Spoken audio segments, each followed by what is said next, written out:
大家好，歡迎收聽醫師心底話，我係家父醫師。第一集嘅醫師心底話，想同大家講下咳嗽。自從新冠疫情或者流感盛行之後，街上好多人咧都係咁咳，而且當中仲有啲人已經咳咗好耐。但係到底點解啲咳會醫極都唔好嘅呢？今日我哋一齊拆解下其中一個可能嘅原因。我哋先一齊諗一諗，到底點解要咳呢？好多人每次咳都只係想快啲止咳，但係其實有冇諗過身體到底點解要咳嘅呢？中醫認為肺為嬌臟，即係好嬌嫩嘅臟腑，所以要好小心保護。所以其實咳嗽呢，就正正係一種保護肺臟最有效嘅方法。當你飲水食嘢唔小心入咗氣管，身體第一個反應呢，就係將佢咳出嚟。千祈唔好俾啲食物或者水進入去肺臟，以免引致肺炎。同樣道理，如果感染、感冒或者新冠有病毒細菌入侵嘅時候，又要點做呢？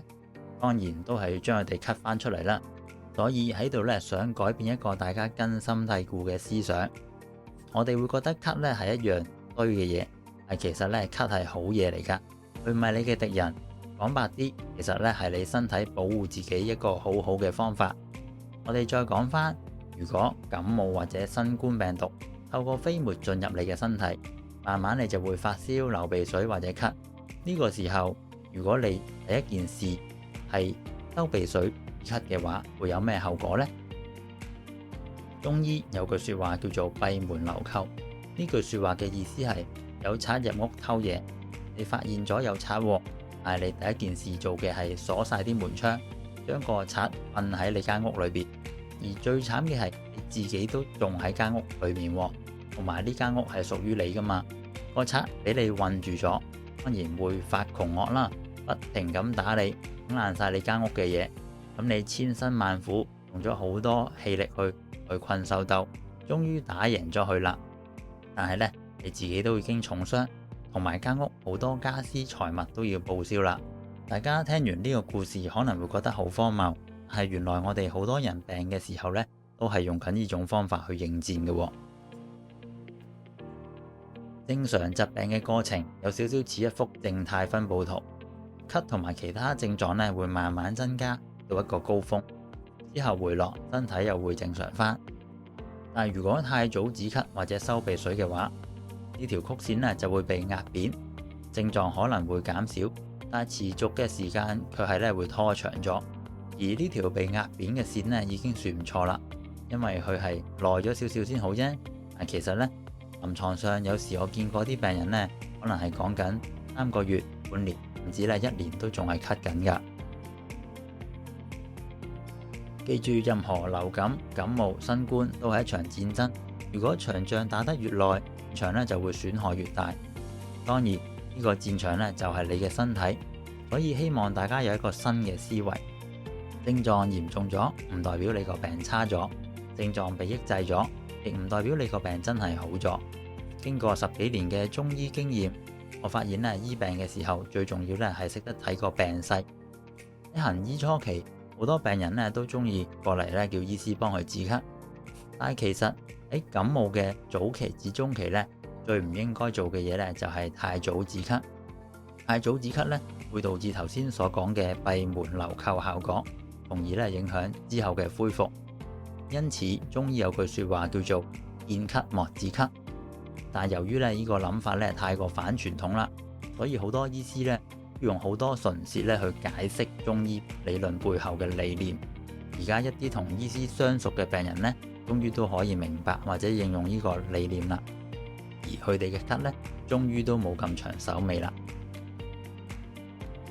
最後，醫師想俾幾個實用嘅建議大家：感冒咳嘅初期，千祈唔好淨係追求止咳。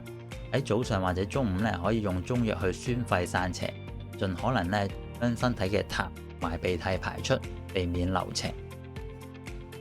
如果你嘅鼻水或者咳好嚴重，可以選擇咧晚上先食一啲止咳或者收鼻水藥，讓身體咧有好嘅休息、好嘅睡眠，可以咧暫時休戰，讓自己有一個好嘅恢復。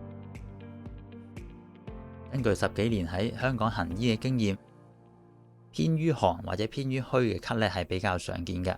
所以咧，如果咳嘅時候咧，可以盡量避免食一啲寒涼生冷嘅食物，包括一啲凍飲、雪糕、沙律、蔬菜汁，甚至瓜菜湯。呢啲食物咧，好大機會會加重你咳嗽。而如果痰鼻涕比較多咧，就要避免奶類食品或者太甜嘅嘢食，包括啲糖果、橙、提子咧，都會令你嘅痰增加。如果你嘅咳咧醫極都醫唔好，好可能咧係由於太早止咳，導致一啲外邪或者宿痰留喺身體裏邊，久而久之出現一種叫做正虛邪亂嘅狀態。